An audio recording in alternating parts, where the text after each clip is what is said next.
नमस्कार सभी को।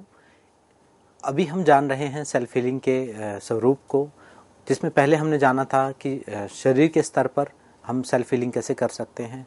अब हम उसका दूसरा हिस्सा जानते हैं, उससे आगे का हिस्सा जानते हैं कि प्राण के स्तर पर क्या कर सकते हैं।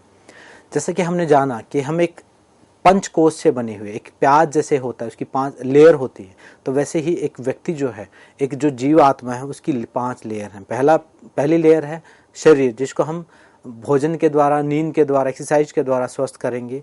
उसके बाद जो दूसरी एनर्जी बॉडी जिसको बोले, या प्राण में शरीर कोश जिसको बोले, तो उसकी हीलिंग हमें कैसे करनी है, उसको ठीक कैसे करना है। एनर्जी बॉडी जैसे हम समझ लीजिए कि एक ऊर्जा शरीर है हमारा, एक एनर्जी सर्किट है। जो हमारे घर की जो वायरिंग है, हमारे जो कंप्यूटर के जो मदरबोर्ड है, वो पूरा जो इलेक्ट्रिक सिस्टम है, वो जो बायो इलेक्ट्रिक एनर्जी जो प्राण में कोश है, वो पूरी नस नाड़ियां जिसमें हैं, 7 चक्र जिसमें हैं, उसको स्वस्थ करने के लिए, हम उसको हील करने के लिए, उसका उपचार करने के लिए हम क्या क्या उपयोग कर सकते हैं। शरीर को हमने स्वस्थ कर लिया। वैसे ये सारे कोर्स इंटरकनेक्टेड हैं, लेकिन पर्टिकुलर जब आत्म साधना की बात की जाती है, जब एक आप साधना की तरफ करते हैं, खुद को एक नेक्स्ट लेवल पर लेके जाते हैं, तो आपको लेयर बाय लेयर काम करना होता है। वैसे तो आप अच्छा भोजन करेंगे, प्राकृतिक भोजन करेंगे, प्रॉपर तरीके से नींद लेंगे, तो आपके प्राण में कोश पर भी फर्क पड़ेगा। लेकिन सिर्फ प्राण में कोश के ऊपर ही काम करना हो तो कुछ स्टेप्स हैं जो आपकी मदद कर सकते हैं इस अभ्यास को, इस साधना को करने में। तो प्राण में कोश यानी एनर्जी बॉडी को ठीक करने के लिए हम सबसे पहला, जो सबसे बेस्ट मेथड जो है, वो है प्राणायाम। प्राणायाम का मतलब है प्राणों का आयाम, यानी ऊर्जा को नियंत्रित करने के विभिन्न तरीके, ऊर्जा को, एनर्जी के अलग अलग डायमेंशंस। मतलब जैसे हमारे घर के जितने भी इक्विपमेंट चलते हैं वो विद्युत से चलते हैं। हमारा जो शरीर चलता है वो प्राण विद्युत से चलता है। प्राण विद्युत एक जैव विद्युत, एक बायो एनर्जी है, जिसकी वजह से हम जीवित हैं। उसको मैनिपुलेट करने का जो तरीका है, उसको कम ज्यादा करने का, उसको बढ़ाने घटाने का जो तरीका है, वो प्राणायाम है। सबसे साइंटिफिक मेथड है प्राण साधना को करने का, वो है प्राणायाम। आप कपालभाति करें, आप नाड़ी शोधन करें, विभिन्न प्रकार के जो प्राणायाम बताएं, भस्त्रिका करें, अलग अलग पर्पज के लिए अलग अलग। गर्मी बढ़े तो कुछ अलग प्राणायाम है, ठंड बढ़े तो कुछ अलग प्राणायाम है। इस प्रकार से जो भी जितनी भी साधनाएं बताई गई, उनका अभ्यास करना प्राण में कोश को अपने पूरे तरीके से ठीक कर देता है। प्राणायाम अपने आप में एक पूरी प्राण चिकित्सा है। अगर आप उसको सिस्टमैटिक तरीके से करते हैं और अपने भोजन, आहार, एक्सरसाइज वो सब ऐड करके उसके साथ अगर अभ्यास करते हैं, तो आपका प्राण में कोश शुद्ध हो जाता, पूरे तरीके से शुद्ध हो जाता। आप रिचार्ज फील करना शुरू करते हैं।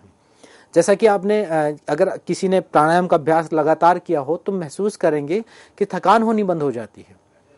अभी हम थकते हैं, अभी हम काम करते हैं और थक जाते हैं, फिर हम थकने के लिए काम करते हैं, हम कोशिश करते हैं कि हम थकें, लेकिन होता ही नहीं।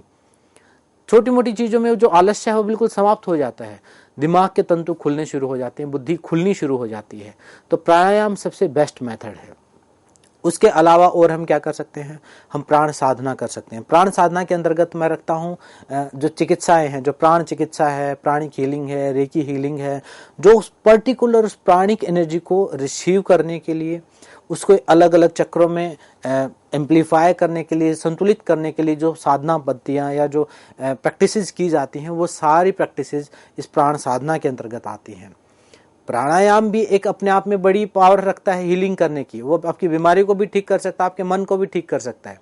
लेकिन उसके साथ अगर आप प्राणिक हीलिंग, उसके साथ आप रेकी हीलिंग, उसके साथ आप अपने आभा मंडल की चिकित्सा, इन सारी चीजों को समझेंगे, अपने आभा मंडल को समझेंगे, उसकी लेयर्स को समझेंगे, आंतरिक बाह्य आभा मंडल को समझेंगे, उसमें हो रहे कम ज्यादा ऊर्जा के प्रवाह को समझेंगे, अपने 7 चक्रों के सर्कुलेशन को समझेंगे, तो आप उस पर्टिकुलर एक प्राण में कोश के ऊपर काम कर सकेंगे। आप दूसरे शरीर के ऊपर, यानी अपने दूसरी लेयर के ऊपर काम कर सकेंगे। और जब तक आपके शरीर के अंदर प्राण दौड़ रहा है, तभी तक आप जीवित हैं। जिस दिन ये प्राण का प्रवाह कम हो जाएगा, आपका शरीर कितना भी स्वस्थ हो, वो डैमेज होना शुरू हो जाएगा, वो धीरे धीरे बीमार होना शुरू हो जाएगा, सुस्त होना शुरू हो जाएगा, वो परफॉर्म नहीं कर पाएगा। जैसे गाड़ी के अंदर जो पेट्रोल है, अगर पेट्रोल अच्छी क्वालिटी का नहीं होगा, उसके अंदर के एनर्जी सर्किट सही नहीं होंगे, तो परफॉर्म नहीं करेगी, वो स्पार्क नहीं होगा उसके अंदर, वो स्टार्ट नहीं होगी। ठीक ऐसे ही हमारे शरीर के साथ है। तो हम प्राण साधना कर सकते हैं, जिसमें रेकी, प्राणिक हीलिंग, ये सब सारी चिकित्साएं आती हैं। उसके बाद हम कर सकते हैं आभा मंडल की चिकित्सा। हमने और लेक्चर्स में भी प्रैक्टिस भी किया था और थोड़ा समझा था उस चीज़ को कि कैसे उसको क्लीन कर सकते हैं, शुद्ध कर सकते हैं, चार्ज कर सकते हैं, कैसे बीमारियां आभा मंडल में आती हैं। आभा मंडल आपका एक्सपेंड होता है, किसी चीज़ से कॉन्ट्रैक्ट होता है, उसको समझना, उस साइंस को समझना और उसके ऊपर काम करना। उसके अलावा जैसा कि पहले हमने जाना शरीर के स्तर पर भी, एक प्राकृतिक भोजन। यहाँ मैं बोल रहा हूँ प्राकृतिक भोजन, मतलब जो सीधा प्रकृति से आता है, जो कच्चा हम खा सकते हैं, वो भोजन जितना हमारी दिनचर्या में होगा उतनी प्राण ऊर्जा हमारी एक्टिवेट रहेगी, उतने हम रिचार्ज फील करेंगे, उतनी हीलिंग एनर्जी हमारे अंदर, ये जो प्राण ऊर्जा है ये हीलिंग एनर्जी भी आप इसको बोल सकते हैं, उतनी प्राण ऊर्जा हमारे अंदर ज्यादा रहेगी। प्राकृतिक भोजन से ही सीधी ऊर्जा मिलती है। हम मान लीजिए एक प्राकृतिक भोजन आया, उसको हमने मॉडिफाई किया अपने किचन में, उसको हमने पैकेट में बंद करके रख दिया, महीनों महीनों रख दिया, हफ्तों हफ्तों रख दिया, तो उसके अंदर के तत्व रहेंगे, वो विटामिन, मिनरल, प्रोटीन, वो ठीक है, वो साइंस वाले तत्व रहेंगे, लेकिन प्राण ऊर्जा उसके खत्म हो जाएगी। जितना प्रकृति सोर्स से दूर होते चले जाओगे, प्राकृतिक सोर्स से दूर होते चले जाओगे, उतना ही ज्यादा प्राण ऊर्जा का ह्रास होता चला जाएगा, कम होती चली जाएगी। मान लीजिए एक सेब है, वो सेब आपने पेड़ से तोड़ के अभी खाया है, तो उसमें अभी पूरी प्राण ऊर्जा भरी हुई है, लेकिन फिर उसको हम स्टोर करेंगे तो उसकी प्राण ऊर्जा कम हो जाएगी। फिर हमने उसको काट के उसको ड्राई कर दिया तो उसकी प्राण ऊर्जा और कम हो जाएगी। उसका हमने कोई मुरब्बा बना दिया तो वो और प्राण ऊर्जा कम हो जाएगी।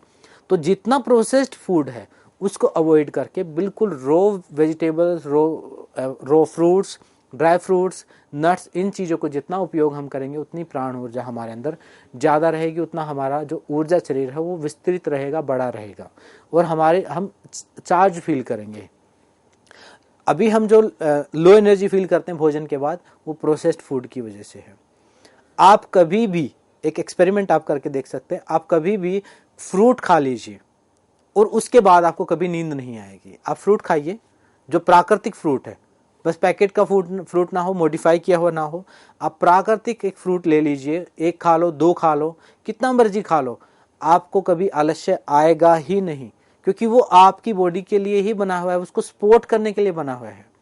लेकिन जैसे ही आप अनाज खाएंगे, तो अनाज तो जीव जंतुओं का भोजन है, अनाज तो जानवरों का भोजन है, हम उसको मॉडिफाई करते हैं, उसको पीसते हैं, उसको भूनते हैं, उसको उस पर घी लगाते हैं, उसमें 10 मॉडिफिकेशन करके हम खाते हैं, तो वो फिर हमारे पेट के लिए वो डाइजेस्टेबल नहीं रहता, पेट संघर्ष कर रहा होता है। तो जितनी भी बीमारियां हैं वो भोजन की वजह से हैं। आप फ्रूट्स को, आप नट्स को कभी भी ओवर ईट नहीं कर सकते। अनाज को हम कर सकते हैं, हमने जो बनाया है उसको हम कर सकते हैं, लेकिन प्रकृति ने जो बनाया है हमारे लिए उसकी हम कभी भी ओवर ईटिंग नहीं कर सकते। अगर ओवर ईटिंग हमने जबरदस्ती कर भी ली तो वो लूज मोशन के थ्रू या वोमिटिंग के थ्रू तुरंत बाहर हो जाएगा शरीर से, वो शरीर में गल के सड़ के बीमारियां पैदा नहीं करेगा। लेकिन जो हमारे द्वारा बनाया गया भोजन है, जो प्राकृतिक भोजन नहीं है, मैन मेड फूड है, जो प्रोसेस्ड फूड है, उसकी हम ओवर ईटिंग भी कर सकते हैं। वो दिनों दिन आपके पेट में पड़ के बैक्टीरिया भी पैदा कर सकता है, इन्फेक्शन भी पैदा कर सकता है, आपको भयंकर से भयंकर बीमारियां आपके अंदर वो पैदा कर सकता है। तो प्राकृतिक भोजन प्राण शरीर को बढ़ाने का अगला स्टेप है। उसके अलावा अपने प्राण में कोष को शुद्ध करने के लिए, अपने आसपास के प्राण ऊर्जा को शुद्ध करने के लिए जो हम उपयोग कर सकते हैं वो यज्ञ का उपयोग कर सकते हैं, जिसको अग्नि चिकित्सा भी आप बोल सकते हो। जब वो यज्ञ में अलग अलग प्रकार की औषधियाँ डलती हैं, उसमें अलग अलग प्रकार की जड़ी बूटियाँ डलती हैं, तो एनवायरनमेंट में वो फैलती हैं और आसपास के एनवायरनमेंट को भी शुद्ध करती हैं। उसमें जो मंत्रों का उच्चारण होता है उससे जो वाइब्रेशन पैदा होती है वो एक सकारात्मक ऑरा आपके घर में भी, आपके आभा मंडल में भी क्रिएट करती है और अशुद्धियाँ दूर होती हैं और आपके कर्म संस्कार, क्योंकि यज्ञ एक दान का रूप भी है, यानी यज्ञ में हम शेयर कर रहे हैं एनवायरनमेंट के साथ, जीव जंतुओं के साथ, अपने आस पड़ोस के साथ, तो वो भी आपके कर्म संस्कार भी थोड़ा सा लूज होते हैं, ढीले होते हैं। तो यज्ञ एक सर्वश्रेष्ठ कर्म में गिना जाता है यज्ञ, तो यज्ञ चिकित्सा भी हम उपयोग कर सकते हैं। उसके अलावा हम प्राण में कोष को शुद्ध करने के लिए, हील करने के लिए, उपचार करने के लिए हम काम कर सकते हैं स्नान। स्नान, अभी तो हमें लगता है कि स्नान का मतलब है कि सिर्फ शरीर को शुद्ध करना। शरीर की शुद्धि होती है स्नान से। कोई गंदगी लगी हो, कोई मिट्टी लगी हो, कोई धूल मिट्टी का जो साफ सफाई का काम वो भी करता है स्नान। लेकिन असली जो स्नान है, अब आप कभी भी नोट करेंगे कि सारी साधनाओं से पहले, हवन यज्ञ से पहले, पूजा पाठ से पहले नहाने के लिए बोला जाता है। क्या कारण है? वो आपके सिर्फ भौतिक शरीर को ही शुद्ध नहीं करता। वो जो पानी ऊपर से गिर रहा पानी है, वो जो किसी झरने के नीचे जो नहाने का जो सिस्टम है, वो सिर्फ शरीर को नहीं, वो आपके प्राण में कोश यानी आपके इलेक्ट्रोमैग्नेटिक बॉडी जो है, आभा मंडल है, उसको भी शुद्ध करता है, उसको भी क्लीन करने का काम करता है। आपने नोट किया होगा हमारे रीति रिवाज में भी कभी गंगा स्नान है, कभी कुंभ का स्नान है, कभी सूर्य ग्रहण का स्नान, अलग अलग प्रकार स्नान को जोड़ा गया है। कभी झरने के नीचे अलग इफेक्ट है, अलग अलग नदियों का अलग अलग एनर्जी सिस्टम। मतलब वो हमारे ऋषियों को समझ में आया कि नहाना सिर्फ धूल मिट्टी धोना नहीं है, नहाना मतलब अपने ऊर्जा शरीर को भी धोना है। तो इसलिए स्नान के आप एक्सपेरिमेंट कर सकते हैं। जैसे प्राण चिकित्सा में नमक के पानी से स्नान किया जाता है, रॉक सॉल्ट डाल के उसके अंदर सेंधा नमक उसमें डाल दिया जाता है और उससे स्नान किया जाता है, अपने सिर के ऊपर, अपने चक्रों के ऊपर डाल के अलग अलग तरीके से। प्राकृतिक चिकित्सा में ठंडा गर्म स्नान किया जाता है, तो वो भी हमारे एनर्जी सिस्टम को प्रभावित करता है। तो स्नान भी एक अच्छी हीलिंग पावर रखता है। आजकल जैसे थेरेपी चली हुई कोल्ड वाटर थेरेपी, लोग अपने घरों में एक बाथटब लेके आते हैं, उसको बर्फ से भरते हैं, बर्फ के पानी से, और उसके अंदर नहाते हैं, उसके अंदर रहते हैं। तो हीलिंग पावर जो है बहुत बूस्ट हो जाती है, उससे रिकवरी होती है। एथलीट्स जो होते हैं, बॉडी बिल्डर्स जो होते हैं, अच्छे खिलाड़ी जो होते हैं, सब कोल्ड वाटर थेरेपी लेते हैं, एकदम बर्फ में एकदम से घुस जाते हैं। तो उससे क्या होता है, एकदम सर्कुलेशन खुलता है, आपका प्राण शरीर एक्टिवेट हो जाता है। तो स्नान भी एक अच्छी हीलिंग एनर्जी का काम करता है, हीलिंग का काम करता है आपके प्राण में शरीर को। उसके अलावा प्राण में कोश को चार्ज करने के लिए, शुद्ध करने के लिए, हील करने के लिए आप प्राकृतिक जगह पर अपना समय व्यतीत कर सकते हैं। प्राकृतिक जगह का मतलब है जहाँ शुद्ध हवा हो, प्रकृति हो, खूब सारे पेड़ पौधे हों, या आपके आसपास पार्क हो, कोई हरियाली वाली जगह। आप कभी भी स्ट्रेस फील करें, डिप्रेस फील करें, लो फील करें या ड्रेन्ड फील करें, आपको लगे कि एनर्जी नहीं रही, खत्म हो गया सब, आप किसी पार्क में बैठ जाएं, किसी पेड़ के नीचे आप बैठ जाएं, आप प्रकृति के साथ या कुत्ते बिल्लियों के साथ आप खेलना शुरू करें।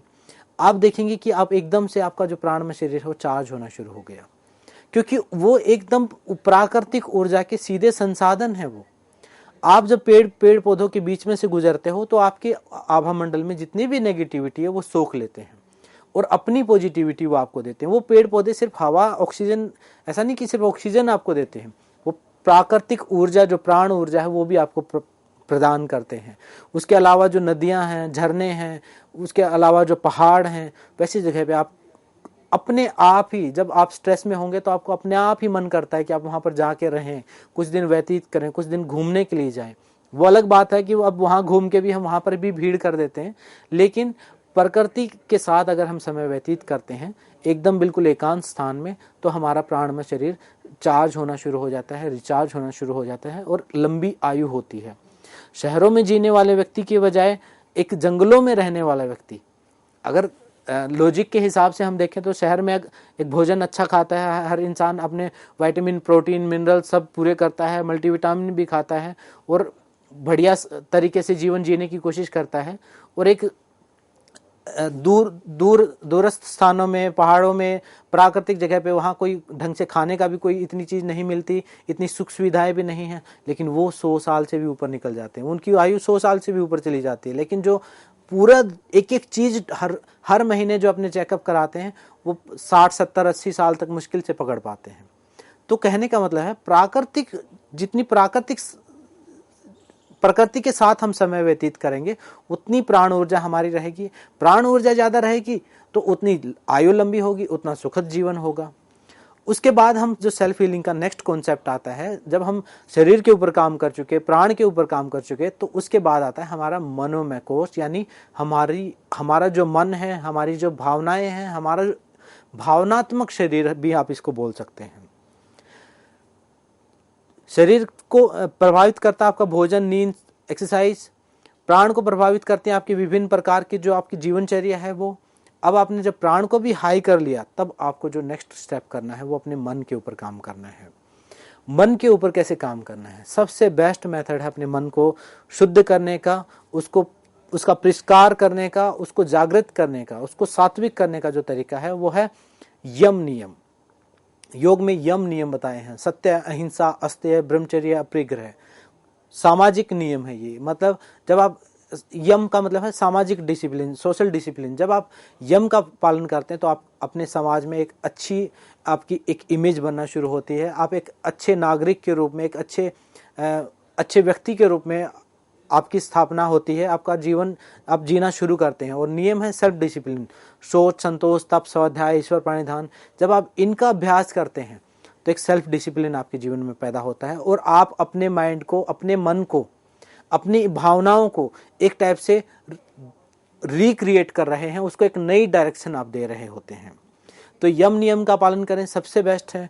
उसके अलावा भी कुछ चीज़ें हैं जो आपकी मदद कर सकती हैं अपनी भावनाओं को कंट्रोल करने में, उनको एक डाइवर्ट करने में। अभी हमारा जो मन है वो तामसिक अवस्था में हो सकता है, राजसिक अवस्था में हो सकता है, उसको हमें लेके आना सात्विक अवस्था में। उसको, सात्विकता का मतलब है ब्लिसफुल स्टेट, तामसिकता का मतलब है एकदम ड्रेन्ड, एकदम नेगेटिव, और राजसिकता का मतलब है भौतिकवादी या सिर्फ ऐशो आराम के लिए, जो सुख सुविधाओं के लिए जो काम करे, वो राजसिक प्रवृत्ति है। तो हमें करना है सात्विक, मतलब हम सुख में हो, दुख में हो, लेकिन मन हमारा हमेशा अच्छा महसूस करे। तो वो सात्विक अवस्था जो है उस तक को प्राप्त करने के लिए आपके यम नियम हुए। उसके अलावा जो एक पावरफुल जो टूल है उसका उपयोग आप कर सकते हैं वो है मंत्र। मंत्र का जब आप चैंट करते हैं, मंत्र का जब अभ्यास करते हैं, मंत्र में क्या होता है, शब्द होते हैं, भावनाएं होती हैं, इमेजिनेशन होती हैं, प्रार्थना होती है। इतनी सारी चीजें जब होती हैं, जब एक मंत्र में, और उसको हम चैंट करते हैं, उसका भाव का अर्थ करते हैं, उसको हम बार बार रिपीट करते हैं, तो जो हमारे मन का जो पार्ट है, जो हम एक टाइप से अपने जो कॉन्शियस, सबकॉन्शियस, अनकॉन्शियस माइंड है, जो सबकॉन्शियस पार्ट है, उसको हम रीट्रेन कर रहे हैं, उसको हम ठीक कर रहे हैं। अभी हम नेगेटिव अगर हो गए हैं तो क्यों हो गए हैं, क्योंकि एक नेगेटिव प्रोग्रामिंग हो गई है। और मंत्र में हम क्या करते हैं, एक सकारात्मक प्रोग्रामिंग करते हैं, एक भाव को बार बार रिपीट करते हैं। मंत्र को अफर्मेशन भी आप बोल सकते हो, कुछ सकारात्मक भाव आप अपने अंदर क्रिएट करने की कोशिश करते हो, आप कुछ सरेंडर करने की कोशिश करते हो। उसके अलावा भी जो मंत्र हैं, मंत्रों की जो संरचना है, उनकी जो साउंड्स हैं, उसमें उनके अंदर जो, मान लीजिए गायत्री मंत्र, ओम भू भुवः स्वः, वो जो साउंड्स हैं वो ब्रेन के अलग अलग हिस्सों के ऊपर काम करती हैं। वो ट्रिगर पॉइंट है, वो कीवर्ड्स हैं, वो ट्रिगर करते हैं उन पॉइंट्स को। जैसे एक्यूप्रेशर में हम फिंगर से पॉइंट प्रेस करते हैं, ब्रेन पर असर पड़ता है। तो मंत्र में जब हम मंत्र की चैंटिंग हम जब करते हैं, खासकर बोल के जब हम चैंट करते हैं, तो ब्रेन के अलग अलग हिस्सों के ऊपर उसका इफेक्ट पड़ता है और एक थेरेपेटिक इफेक्ट क्रिएट होता है। तो आपके भावनात्मक संतुलन आप कैसा भी महसूस करें, आप कोई एक मंत्र लें और उसको चैंट करना शुरू करें, जिस भी चीज़ के लिए वो बना है मंत्र, वही इफेक्ट क्रिएट होना शुरू हो जाएगा, वही माहौल क्रिएट होना शुरू हो जाएगा। आपने देखा होगा कि आप कहीं भजन, सत्संग, कीर्तन में जाते हैं तो आप एकदम भक्तिमय हो जाते हैं, क्योंकि वहाँ पर वही सारी वाइब्रेशन, वही सारे शब्द, वही सब, हमारा जो माइंड चलता है वो इमेजिनेशन से चलता है, जो हम सुनते हैं, समझते हैं, उससे चलता है। अपने आप अगर हम सोचें कि अपने आप कुछ सात्विकता हो जाए, नहीं, हमें प्रैक्टिकल टूल्स का उपयोग करना पड़ेगा। तो मंत्र एक पावरफुल टूल है। उसके अलावा प्रार्थना जब हम करते हैं, हम सुप्रीम पावर से प्रार्थना जब हम करते हैं, हम धन्यवाद जब हम देते हैं, तो भी एक माइंडसेट हमारा चेंज होता है। वो एक तनाव की स्थिति जो है, एक समर्पण का भाव जब हम करते हैं, तो वो तनाव जो है, जो स्ट्रेस है, वो रिलीज होता है। और एक प्रार्थना के भाव की वजह से जो सूक्ष्म ऊर्जा, जिस प्राण ऊर्जा की हमने बात की, उसके हम वाहक होना शुरू हो जाते हैं। जैसे ही हमने सरेंडर किया परमात्मा के लिए, यूनिवर्सल सोर्स के लिए, तो वो जो प्राण ऊर्जा है उसका प्रभाव देखा गया है, एकदम से ओरा फोटोग्राफी में देखा गया, एकदम से बढ़ जाता है। जैसे ही आपने सरेंडर किया, भगवान के आगे हाथ जोड़े, वो जो मुद्राएं बनाते हैं हम अलग अलग प्रकार की प्रार्थना के टाइम, वो भी मैटर करती हैं, उनका भी अपना इफेक्ट है। लेकिन जैसे ही हम प्रार्थना का मतलब कोई डिमांड मांगना नहीं है, प्रार्थना का मतलब धन्यवाद देना, परमात्मा को धन्यवाद देना इस जीवन के लिए, अपने ग्रेटिट्यूड, अनुग्रह देना, वो प्रार्थना है। प्रार्थना का मतलब ये नहीं कि मुझे जॉब लगवाओ, अब ये करो, वो डिमांड करना, वो तो फिर तनाव ही पैदा करेंगे, उससे वो प्रार्थना का इफेक्ट नहीं आएगा। जब हम प्रार्थना करेंगे, जब हम धन्यवाद देते हैं, तो एकदम से ऊर्जा का प्रवाह हमारे अंदर बढ़ जाता है। उसके अलावा सकारात्मक विचार हम कर सकते हैं। जो पॉजिटिव एटीट्यूड हम जब अपने जीवन के प्रति रखते हैं, जब जैसे गीता में कहा कि जो कुछ हुआ वो अच्छे के लिए होता है, तो जब हम बुरे से बुरी चीज में अच्छे से अच्छी चीज ढूंढने की एक कॉन्सेप्ट को प्रैक्टिस करेंगे, तो अपने आप आपके भाव संतुलित रहेंगे। आपके साथ कोई बुरी घटना भी घटेगी तो आपको उसके पीछे की सकारात्मकता दिखनी शुरू हो जाएगी। ये एक प्रैक्टिस है, ये अपने आप नहीं होने वाली। ये छोटे छोटे अभ्यास से धीरे धीरे ये सारी प्रैक्टिसेस धीरे धीरे ट्रेनिंग करनी पड़ेगी अपने मन को, अपने इमोशनल सिस्टम को। तो पहले आपका मन तामसिक था तो वो राजसिक होगा, फिर राजसिक से धीरे धीरे सात्विक होगा। तो जो ट्रांसफॉर्मेशन होगी वो स्लो होगी। तो शुरुआत आपको ये मेंटल प्रैक्टिसेस करके करनी है। उसके अलावा जब हम सर्विस करते हैं, सेवा करते हैं, चाहे हम बड़े बूढ़ों की सेवा करें, चाहे जीव जंतुओं की सेवा करें, या किसी मंदिर में गुरुद्वारे में हम सेवा करते हैं, तो जब वो सेवा भाव हम करते हैं तो एक टाइप से हम ऊर्जा का जो प्रवाह है वो हमारे अंदर बढ़ जाता है। और वो जो शेयरिंग हम करते हैं, चाहे वो हम प्रसाद बांटते हैं, लोगों की सेवा करते हैं, लोगों की मदद करते हैं, तो हमारे अंदर एक जो झुकने की जो प्रवृत्ति है, जो लेट गो करने की जो आदत है, वो धीरे धीरे डेवलप होती है और अपने एक पॉजिटिव इमोशन क्रिएट होता है। उसके अलावा आप ग्रेटिट्यूड में जीना शुरू करते हैं। ग्रेटिट्यूड अपने आप में एक बहुत पावरफुल प्रैक्टिस है। आप हर रोज धन्यवाद देना शुरू करें। ये सारी चीजें अपने आप में एक पूरी थेरेपी है। अभी मैं इन सबको शॉर्ट करके बता रहा हूँ। ग्रेटिट्यूड जब आप प्रैक्टिस करते हैं, हर रोज आप धन्यवाद देना शुरू करें। जैसे रेकी में हमने सीखा था 5 प्रार्थनाएं करते हैं, हम हर रोज धन्यवाद देते हैं, तो ऊर्जा का प्रभाव अपने आप बढ़ना शुरू हो जाता है। माइंड प्रोग्राम कर रहे हैं हम। अभी हम वाइब्रेट कर रहे हैं शिकायत में कि मेरे पास ये नहीं है, ये वैसा है, ये व्यक्ति ऐसा है, इसने ऐसा व्यवहार किया। तो शिकायत का जो एटीट्यूड है वो बार बार फोकस कहाँ है हमारा? शिकायत पर।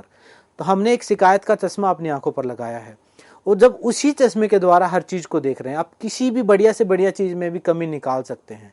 तो आप शिकायत की वाइब्रेशन में रहेंगे और शिकायत से ही आपके जीवन में शिकायतें बढ़ती चली जाएंगी और वो एक तनाव का रूप ले लेंगी। लेकिन जैसे ही आप धन्यवाद देना शुरू करते हैं, शुरुआत में छोटी छोटी चीज़ों का धन्यवाद देंगे, अपने जीवन का धन्यवाद देंगे, अपने जीवित रहने का धन्यवाद देंगे, भोजन का धन्यवाद देंगे। धन्यवाद के एटीट्यूड में जब आप रहना शुरू करेंगे, ग्रेटिट्यूड के एटीट्यूड में जब रहना शुरू करेंगे, तो धीरे धीरे आपको दिखेगा कि यार बहुत अच्छा सब कुछ चला हुआ है, सारा जीवन कितना अच्छा है। इतना जितनी नेगेटिव हम दुनिया को देखते हैं उतनी नेगेटिव भी नहीं है। वो क्योंकि हम नेगेटिव एटीट्यूड से देख रहे हैं, हमने एक धारणा बना ली है नेगेटिविटी की। तो जब हम धन्यवाद की धारणा का अभ्यास करेंगे तो एक मानसिक स्तर पर, एक भावनात्मक स्तर पर एक बड़ा परिवर्तन देखने को मिलता है। उसके अलावा मैत्री यानी फ्रेंडशिप, अभी ये भी एक इमोशनल थेरेपी का अच्छा काम करती है। अभी हम काम करते हैं रिलेशनशिप्स में, हम उम्मीद रखते हैं दूसरों से, इच्छा रखते हैं। हर व्यक्ति एक दूसरे से इच्छा रखता है, फिर इच्छाएं पूरी ना होने की वजह से एक दूसरे के वो दुश्मन हो जाते हैं। मैत्री का जो संबंध है, वो मित्रता का जो संबंध है, एक ऐसा संबंध है कि वहां पर आप किसी भी प्रकार की कोई उम्मीद नहीं रखते। वहां पर आप एक्सपोर्ट करते हैं लेकिन उम्मीद नहीं रख रहे होते। तो मतलब ये है कि जो रिलेशनशिप्स हैं, टॉक्सिक रिलेशनशिप्स जो चले हुए हैं, वहां पर आप मैत्री को अप्लाई कर दो। बाप बेटे में नहीं बन रही तो आप मैत्री करो, आप फ्रेंडशिप को की तरह उसको देखना शुरू करो, एकदम से चेंज हो जाएगा सब कुछ, एनर्जी लेवल चेंज हो जाएगा। तो मैत्री यानी फ्रेंडशिप भी एक अच्छी प्रैक्टिस है। फॉरगिवनेस यानी क्षमा भाव करना, जब हम खुद को माफ करते हैं, पहले सेल्फ हीलिंग में पहले हम खुद को माफ करते हैं, दूसरों को माफ करते हैं, हमारे जीवन की अलग अलग घटनाओं को हम डीप मेडिटेशन में जाके सबको माफ करना शुरू करते हैं, तो देखते हैं कि धीरे धीरे हमारे अंदर जो क्लोट्स बन गई हैं, जो एक ग्रंथियां बन गई हैं, इमोशनल ब्लॉकेज जो बन गई हैं, वो धीरे धीरे पिघलना शुरू हो जाते हैं। तो अपने मन के स्तर पर शुद्धि करने के लिए, खुद का उपचार करने के लिए ये सारे अभ्यास हमें करने पड़ेंगे। इन सारी चीज़ों को जब हम प्रैक्टिस करेंगे तो वो एक हीलिंग इफेक्ट क्रिएट करेंगी। कोई हीलिंग का मतलब ऐसा नहीं है कि आप गए कहीं हीलिंग किसी सेंटर पर, या गए आप किसी डॉक्टर के पास, उसने आपको दी दवाई और आप हो गए ठीक। बीमारियां इतनी छोटी नहीं हैं। एक बीमारी पैदा होने में सालों लगते हैं और वो बहुत डीप रूट कोज होती हैं। कुछ इन्फेक्शन, कोई वायरल इन्फेक्शन हो गया, कोई कोविड का इन्फेक्शन हो गया, वो बाहर से आए हैं, लेकिन वो कितने हैं? 20%। लेकिन जो 80% बीमारियां वो साइकोसोमेटिक हैं, वो आपके शरीर में रिफ्लेक्ट हो रही हैं, लेकिन वो पैदा आपकी बुद्धि में हुई हैं, पैदा वो आपके मन में हुई हैं। जब आप मन का उपचार करेंगे तभी वो जाके आपके आपके उसमें शरीर में से ठीक हो पाएंगी, नहीं तो बार बार आप दवाइयाँ लेते रहेंगे, बार बार वो उभार आते रहेंगे। उसके अलावा जब हम सेल्फ हीलिंग के आगे के स्टेप में चलते हैं तो फिर हम बुद्धि के उपचार के ऊपर काम करते हैं। जब हमने अपने इमोशंस को ठीक किया, अपनी प्राण ऊर्जा को ठीक किया, अपने शरीर को ठीक किया, तो जब हम अपनी बुद्धि को ठीक करने के लिए सबसे बेस्ट प्रैक्टिस जो है, जो आजकल भी चली हुई है, माइंडफुलनेस, मतलब प्रेजेंट में रहने की कला। जो हम काम कर रहे हैं, अगर मैं अभी बोल रहा हूं तो मैं सिर्फ बोल रहा हूं, ना कि मैं कुछ और ज्यादा सोच रहा हूं, कोई धारणाएं बना रहा हूं। जो हमारा सुख दुख है वो पास्ट और फ्यूचर में ही है। 90% सुख दुख जो है हमारे पास्ट फ्यूचर में, हमारी इमेजिनेशन में है। हमने सिर्फ समझ लिया है कि अच्छा है बुरा, वो हमारी जजमेंट है। तो जो जीवन का एक एक पल है उसको पूरी जागरूकता के साथ जो जीने का जो आर्ट है वो माइंडफुलनेस है। उसके अलावा हम अपनी कंसंट्रेशन के ऊपर जब हम काम करते हैं, हम त्राटक का अभ्यास करें, हम अपनी श्वास पर विपस्सना मेथड का अभ्यास करते हैं, तो हमारा जो फोकस अभी जो हमारा 10 दिशाओं में जो हमारी जीवन ऊर्जा बह रही है, उसको हम जब एक दिशा में लेके आते हैं तो हमारी जो परफॉर्मेंस है, हमारी जो प्रोडक्टिविटी है, जो क्रिएटिविटी है, वो मैक्सिमम हो जाती है और अपने जीवन में एक क्वालिटी हम दे पाते हैं, अपने काम में भी, उसको जीने में भी। तीसरा स्टेप हम अपनी बुद्धि के लिए कर सकते हैं पॉजिटिव आदत। हम जो भी हैं आज, वो हमारे आदतों का ही परिणाम है। जो भी हम सोच समझ रहे हैं, चाहे हम बीमार हैं, मोटे हैं, पतले हैं, स्वस्थ हैं, सुखी हैं, दुखी हैं, हम अपनी आदतों की वजह से हैं। हमारा माइंड प्रोग्राम होता रहता है, पैटर्न्स बनते रहते हैं। जैसे कि पिक्चर में भी दिखाया गया है, कुछ सर्किट सिस्टम बनता रहता है, हर रोज नए नए मैप बन रहे हैं। जैसे गूगल मैप है, इंटरनेट पे आपके मोबाइल में एक मैप क्रिएट हो रहा है, हर रोज नई नई चीजें, इंफॉर्मेशन उसमें ऐड ऑन होती जा रही हैं। ऐसे ही एक ब्रेन मैपिंग 24 घंटे आपके माइंड में चलती रहती है, सबकॉन्शियस लेवल पर। आपको नहीं पता चलता, लेकिन सबकॉन्शियस लेवल पर चलती रहती है। उस ब्रेन मैपिंग को चेंज करने के लिए माइंडफुलनेस और आपकी हैबिट्स को, छोटी छोटी आदतों को चेंज करने का जो तरीका है, वो आपके लिए बहुत मदद कर सकता है। उन आदतों को चेंज करने के लिए आप बुक रीडिंग करें।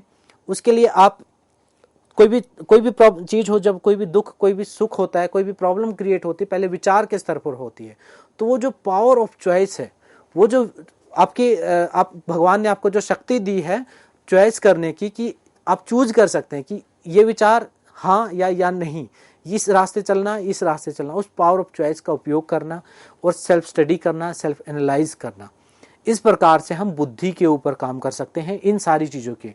तो हम एक धीरे धीरे एक वेलबींग अपने जीवन में एक्सपीरियंस करना शुरू करते हैं। सबसे लास्ट स्टेप जो है वो है सोल के लेवल पर। जैसा कि मैंने शुरुआत में बताया था कि हम एक जीवात्मा है जिसके पास एक शरीर है, 5 कोष हैं, 3 शरीर हैं। तो जब उस जीवात्मा के ऊपर काम करते हैं तो हम समर्पण का भाव जब अभ्यास करते हैं, भक्ति भाव अभ्यास करते हैं, सेवा करते हैं, दूसरों के साथ शेयरिंग करते हैं, जो हायर लेवल के इमोशंस हैं, जब उनको प्रैक्टिस करते हैं तो आत्मा के जो कर्म संस्कार हैं, जो बंधन है, वो मुक्त होना शुरू हो जाते हैं। दूसरों की मदद करते हैं, करुणा करते हैं, तो आत्मा के जो कर्म संस्कार हैं वो धीरे धीरे वो लूज होना शुरू होते हैं, उनसे हम मुक्त होना शुरू होते हैं। और इफेक्ट जो क्रिएट होता है सबसे लास्ट में, वो होता है मुक्ति का।